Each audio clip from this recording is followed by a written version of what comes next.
പശ്ചിമ ബംഗാളിൽ സുവേന്ദു അധികാരിയുടെ നേതൃത്വത്തിലുള്ള പുതിയ സർക്കാർ അധികാരത്തിൽ വന്നതോടെ നുഴഞ്ഞുകയറ്റം സംബന്ധിച്ച ഒരുപാട് കഥകളാണ് ഇപ്പോൾ പുറത്തു വരുന്നത്. ഇപ്പോൾ നുഴഞ്ഞുകയറ്റക്കാരെ, ബംഗ്ലാദേശിൽ നിന്ന് വന്ന നുഴഞ്ഞുകയറ്റക്കാരെ കർശനമായിട്ട് തിരിച്ചയക്കുകയാണ് പശ്ചിമ ബംഗാളിലെ സർക്കാർ ചെയ്യുന്നത്. ഇപ്പോൾ പല കഥകളും പുറത്തു വരുന്നു. കേരളത്തിൽ വരെയുള്ള ബംഗ്ലാദേശികൾ അവരവരുടെ എങ്ങനെയാണ് അവർ ഇന്ത്യയിലേക്ക് കടന്നത് എന്നുള്ള കഥകളാണ് അവർ മാധ്യമങ്ങളോടും യൂട്യൂബ് ചാനലുകളോടും ഒക്കെ പുറത്തു പറയുന്നത്. ഏതാണ്ട് 4000-ലധികം കിലോമീറ്ററാണ് ഇന്ത്യ ബംഗ്ലാദേശ് അതിർത്തിയുള്ളത്. അതിൽ തന്നെ പലയിടങ്ങളും പുഴകളൊക്കെ ചേർന്നതാണ്. ഒരു ഭാഗത്ത് വളരെ ശക്തമായ രീതിയിൽ BSF ജവാന്മാർ അതിർത്തികൾ കാവൽ നിൽക്കുന്ന സമയത്ത്, അല്ലെങ്കിൽ ഏതാണ്ട് 80% നമ്മളിപ്പോൾ ഫെൻസിങ് നടത്തി കഴിഞ്ഞു, വേലി കെട്ടിക്കഴിഞ്ഞു. പക്ഷേ ഇപ്പോഴും അവർക്ക് നുഴഞ്ഞു കയറി വരാനുള്ള ആളുകൾക്ക് അതിനുള്ള സാഹചര്യം ഇപ്പോൾ ഉണ്ട് എന്നുള്ളതാണ് ഒരു കാര്യം. പ്രധാനമായിട്ടും പശ്ചിമ ബംഗാളിൽ അധികാരത്തിലിരുന്ന തൃണമൂൽ കോൺഗ്രസ് പ്രവർത്തകരാണ് ഇങ്ങനെയുള്ള ആളുകളെ കൊണ്ടുവന്നത് എന്നാണ് അവർ തന്നെ പറയുന്നത്. ഇപ്പോൾ കേരളത്തിലാണെങ്കിലും തമിഴ്നാട്ടിലാണെങ്കിലും കർണാടകത്തിലാണെങ്കിലും ആശാരിപ്പണിക്ക് പോകുന്ന ആളുകൾ, അതേപോലെ തന്നെ കെട്ടിട നിർമ്മാണ തൊഴിലാളികൾ, വീട്ടു ജോലിക്ക് പോകുന്ന ആളുകൾ എന്നിവരാണ് ബംഗ്ലാദേശികളായിട്ടുള്ള ആളുകളുള്ളത്. അവരുടെ ഒരുപാട് കഥകളാണ് ഇപ്പോൾ അവർ പ്രാദേശികമായ ചാനലുകളോടും പത്രങ്ങളോടും യൂട്യൂബ് ചാനലുകളോടൊക്കെ തന്നെ പറഞ്ഞിരിക്കുന്നത്, പുറത്തു വരുന്നത്. അവർ പറയുന്നത് 2000-3000 രൂപ കൊടുത്താൽ തന്നെ അവർക്ക് പലർക്കും കടന്നു വരാൻ പറ്റും. 7000 രൂപ കൊടുത്ത ആളുകളുണ്ട്, 8000 രൂപ കൊടുത്ത ആളുകളുണ്ട്. ഇപ്പോൾ ഇവിടെ TMC തൃണമൂൽ കോൺഗ്രസിൻ്റെ ഏജൻറ്റുമാർ അതിർത്തിയിൽ തന്നെ അവർ നിൽക്കുകയായിരിക്കും.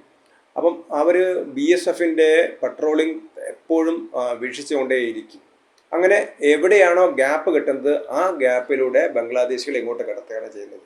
ഒരു പക്ഷേ ചിലപ്പോൾ 10 മിനിറ്റ് കൊണ്ട് തന്നെ അവർക്ക് ബംഗ്ലാദേശിൽ നിന്ന് ഇന്ത്യയിലേക്ക് കടന്നു വരാൻ പറ്റും. അല്ലെങ്കിൽ ചിലപ്പോൾ ഒരു നൈറ്റ് മുഴുവൻ അവർക്ക് കാത്തിരിക്കേണ്ടി വരും. കാരണം എപ്പോഴാണ് പട്രോളിംഗ് നടത്തുന്ന ഈ സംഘം പോകുന്നത്, അവരെ ഒരു ഇൻ്റലിജൻസ്, ഒരു രഹസ്യാന്വേഷണ വിഭാഗം, അതായത് ഈ നുഴഞ്ഞുകയറ്റക്കാരെ സഹായിക്കുന്ന ഏജൻസിയുടെ രഹസ്യാന്വേഷണ വിഭാഗമാണ് ഈ BSF ഉദ്യോഗസ്ഥന്മാരെ ഇങ്ങനെ നിരീക്ഷിച്ചുകൊണ്ടിരിക്കുന്നത്. അപ്പം എവിടെയാണോ ഗ്യാപ്പ് കിട്ടുന്നത് ആ ഗ്യാപ്പിലൂടെ കടത്തിവിടുന്നു എന്നുള്ളതാണ് അവർ പറയുന്നത്.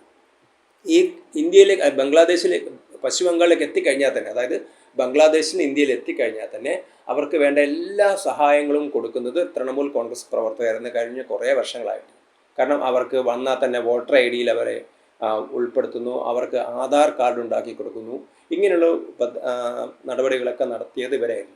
ഇപ്പോൾ തന്നെ പശ്ചിമ ബംഗാൾ സർക്കാരിൻ്റെ വലിയൊരു പദ്ധതിയായ ലക്ഷ്മീർ ഭണ്ഡാർ ആ പദ്ധതിയിലേക്ക്, അല്ലെങ്കിൽ അതിൻ്റെ ഗുണഭോക്താക്കളായി വരെ ഈ നുഴഞ്ഞുകയറ്റക്കാരെ മാറ്റി എന്നുള്ളതാണ് അവർ തന്നെ പറയുന്നത്. അപ്പോൾ ഇങ്ങനെ 20,000-8,000 ഒക്കെ രൂപ കൊടുത്തുകൊണ്ട് ഒരാൾക്ക് ഇന്ത്യയിലേക്ക് കടക്കാൻ പറ്റും. അതിനാണ് സഹായിക്കുക. അതേപോലെ തന്നെ ഇവർ തിരിച്ച് ഇന്ത്യയിൽ എത്തിക്കഴിഞ്ഞാൽ ഇവർക്ക് എല്ലാ സൗകര്യങ്ങളും TMCക്കാർ കൊടുക്കുന്നു.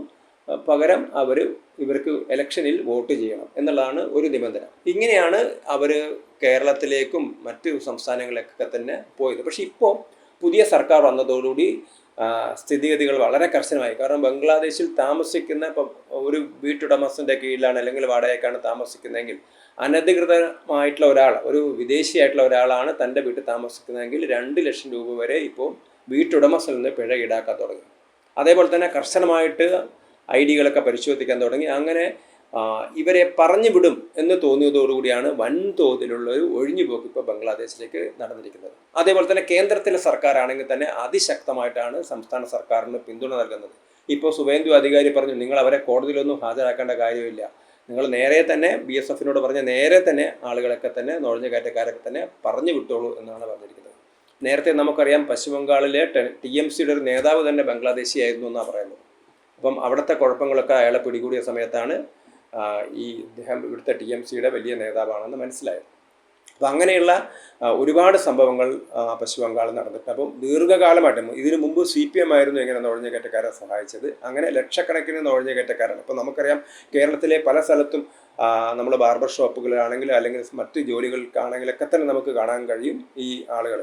അവർ പലരും പറയുന്നത് ഞങ്ങൾ പശ്ചിമ ബംഗാളിൽ നിന്ന് വരുന്നതാണ്, അവർ ജില്ലയുടെ പേരൊക്കെ പറയും. പക്ഷേ ഇവരൊക്കെ തന്നെ പലരും ബംഗ്ലാദേശികളായിരുന്നു എന്നുള്ളതാണ് നമുക്ക് മനസ്സിലാക്കാൻ കഴിയുന്നത്. അങ്ങനെ ഒരു ഭാഗത്ത് പല പാശ്ചാത്യ മാധ്യമങ്ങളൊക്കെ ഹാപ്പിനെസ് ഇൻഡെക്സിലൊക്കെ ഇന്ത്യയേക്കാൾ മുന്നിലാണ് ബംഗ്ലാദേശ് എന്നൊക്കെയുള്ള കണക്കുകളൊക്കെ തന്നെ കൊടുത്തിരുന്നു. അപ്പോൾ ഏതായാലും അവരൊക്കെ തന്നെ ഇപ്പോൾ ബംഗ്ലാദേശിലേക്ക് ഹാപ്പി തേടി തിരിച്ചു പോവുകയാണ് എന്നുള്ളതാണ് നമുക്ക് കാണാൻ കഴിയുന്നത്. അത് കർശനമായ നടപടിയാണ് വെസ്റ്റ് ബംഗാൾ സർക്കാർ ഇപ്പോൾ എടുത്തുകൊണ്ടിരിക്കുന്നത്. പല മാധ്യമങ്ങളും ഇത് സംബന്ധിച്ചുള്ള വാർത്തകളൊക്കെ തന്നെ, കാരണം ഈ പോകുന്ന ആളുകളായിട്ടൊക്കെ തന്നെ അവരുടെ അഭിമുഖങ്ങൾ എടുക്കുന്ന സമയത്താണ് മനസ്സിലായത് ആരൊക്കെയാണ് ഇവരെ ഇതിലേക്ക് കൊണ്ടുവരാൻ സഹായിച്ചത്, ഏത് രീതിയിലാണ് അവർ വന്നതെന്നുള്ളതാണ്.